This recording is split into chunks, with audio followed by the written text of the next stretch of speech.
Здравствуйте! В эфире информационный выпуск Амшикшара. И сегодня в выпуске. На территории Сухумской крепости найдена бомба-пушка 273-го калибра, предназначенная для метания бомб весом в 10 тонн.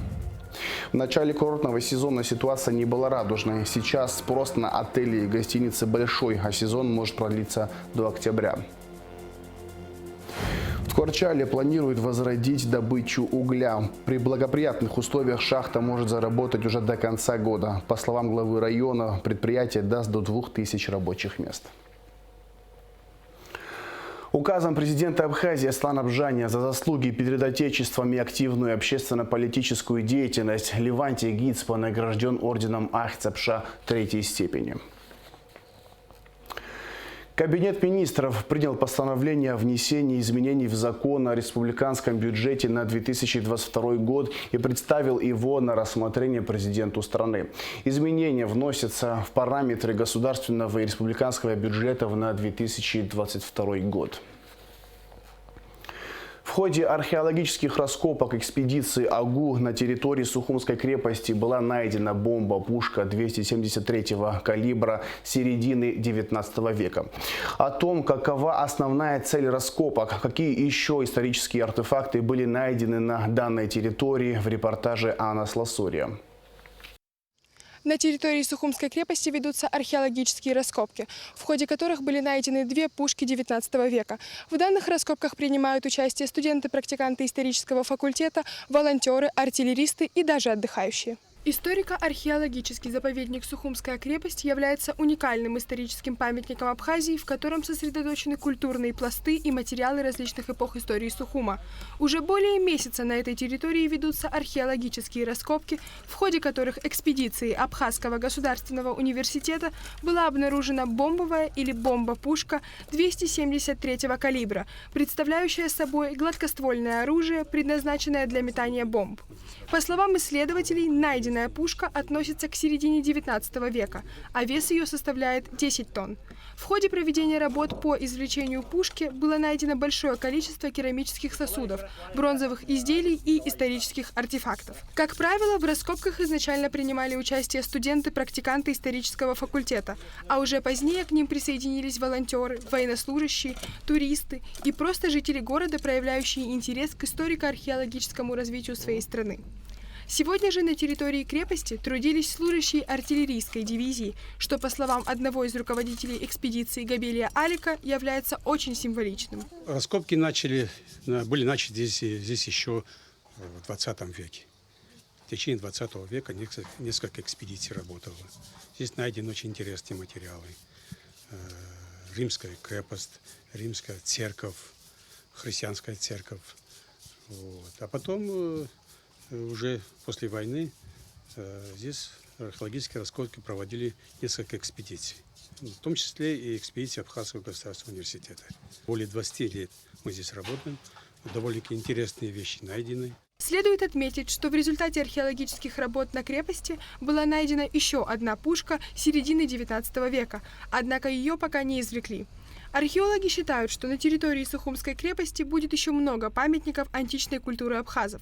Вчера мы думали, что нашли одну пушку, а уже сегодня узнали о существовании второй, отметил Алик Габелия. И в этом году продолжили мы работы в рамках археологической практики. И вот я говорил, да, что найдены именно очень интересные находки, вот эти пушки, 2 пушки найдены. Мы как раз их сейчас занимаемся ими. Что за пушка, в связи с чем они оказались здесь, в этой крепости. Такого же калибра, такого же вида уже известно. Историки также подчеркнули, что любые раскопки на территории Сухумской крепости должны увенчаться успехом в поисках останков могилы Килишбея Чачпа, поскольку, по предположению историков, при проведении одной из археологических практик была найдена деталь надгробного сооружения владетельного князя Абхазии конца XVIII и начала XIX веков. Точное его захоронение еще неизвестно, но существует достоверный источник, согласно которому он захоронен здесь. Мы даже предполагаем, где именно, но для этого необходимо проводить крупномасштабные исследования, отмечают историки. После извлечения пушек они, скорее всего, будут установлены на территории Сухумской крепости, где, по словам Габелия, будет организован музей под открытым небом. Анна Сласурия, Алексей Гухава, Абхазское телевидение. Абхазский государственный музей пополнился новым ценным экспонатом – свинцовым саркофагом.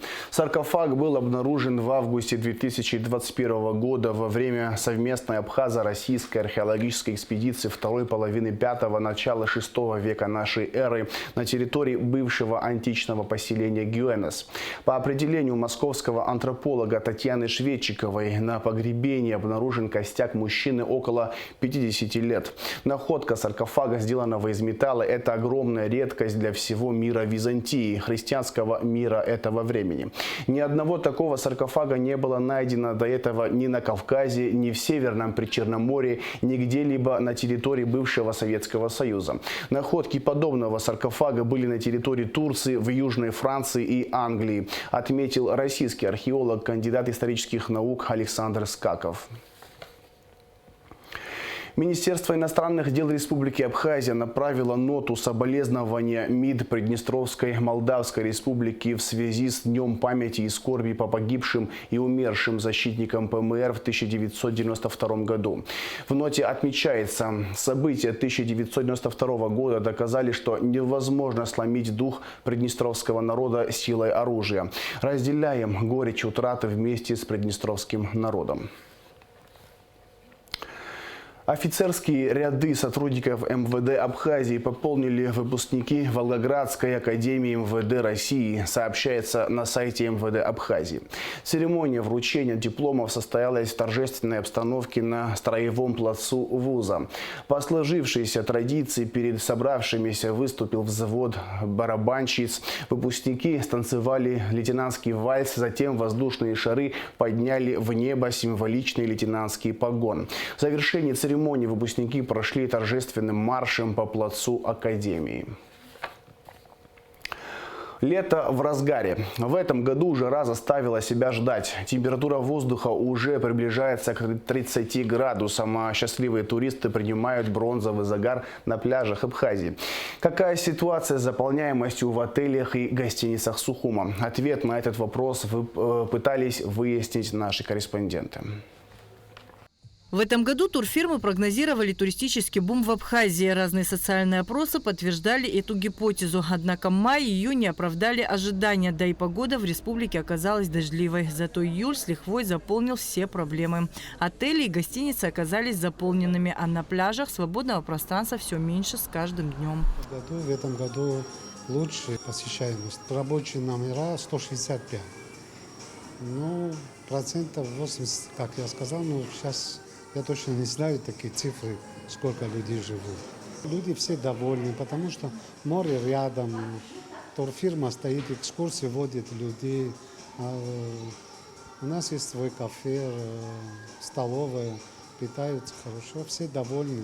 Екатерина Мелихова из Омска уже второй год подряд приезжает на отдых в Абхазию. Она побывала во многих курортах мира. Есть что сравнить и с чем. Поделилась с нами впечатлениями, рассказала, что пришлось по душе, а что ее расстроило. В этот раз я приехала с ребенком.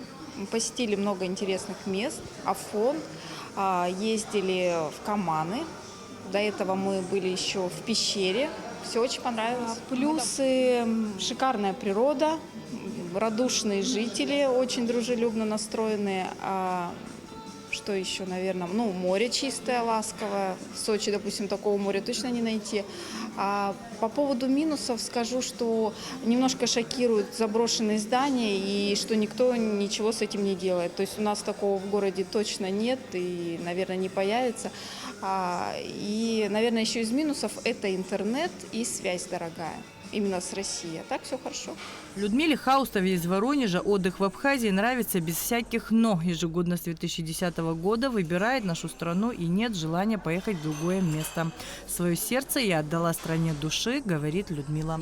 Мое сердце отдано Абхазии, вашему народу. Но последние 5 лет я отдаю предпочтение гостинице «Интерсухум». Меня вполне устраивает и условия, и я не знаю, даже вот никакого негативного отзыва я не могу вот за все эти годы сказать. И я думаю, если все будет нормально, на следующий год я опять сюда же приеду. И всем рекомендуем, всем рассказываю, своим коллегам, своим друзьям об этом отдыхе.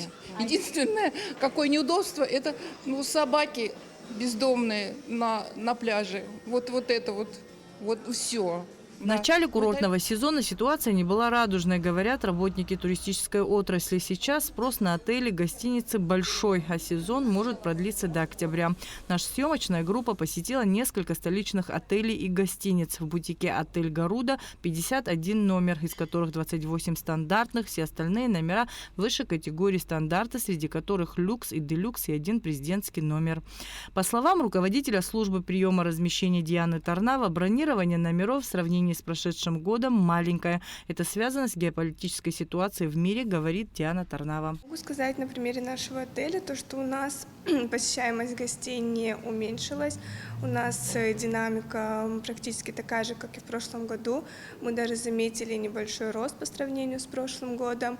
Что касается цифр, могу сказать то, что в процентном соотношении это, наверное, процентов на 10 больше, чем было в прошлом году.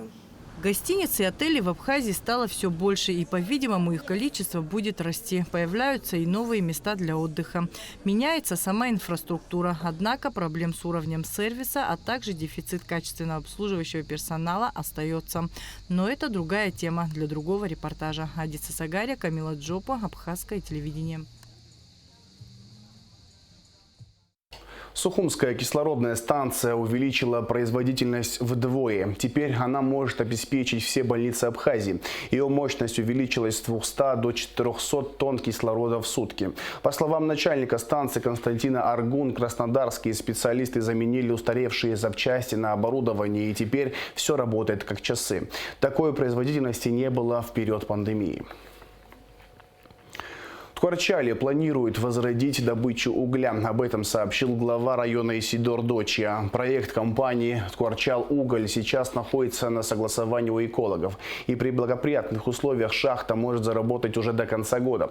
Предприятие даст новые рабочие места до 2000 человек. Возможно, надо будет приглашать и зарубежных специалистов, сообщил глава Ткварчалского района. Ожидаемый объем добычи до 1 миллиона тонн угля в год. О достижениях абхазской культуры. Детский танцевальный ансамбль «Яйрума» занял первое место на международном фестивале «Паруса надежды» в Санкт-Петербурге. И в продолжении темы. Как сообщается на сайте Министерства культуры Абхазии, в 2021 году правительство выделило 8 миллионов рублей за счет средств республиканского бюджета на строительно-монтажные работы и помещения государственного заслуженного ансамбля народной песни и танца. О проделанной работе рассказал генеральный директор госкомпании Апснергылара Руслан Тванба. В прошлом году госансамблю был сделан танцевальный зал. Здесь сегодня проводятся репетиции. Капитальному ремонту подлежит второй зал для артистов, а также административное здание и фасадная часть. До конца 2022 года необходимо освоить 8 миллионов рублей и завершить объект, сказал Тванба. В завершении выпуска расскажем о погоде. По сообщению Гидрометцентра, во вторник, 2 августа, территория Черноморского побережья Абхазии по-прежнему будет под влиянием теплого сектора циклона с юга. Температура воздуха ночью 19-24, днем 26-31 градус тепла. Температура морской воды плюс 25 градусов.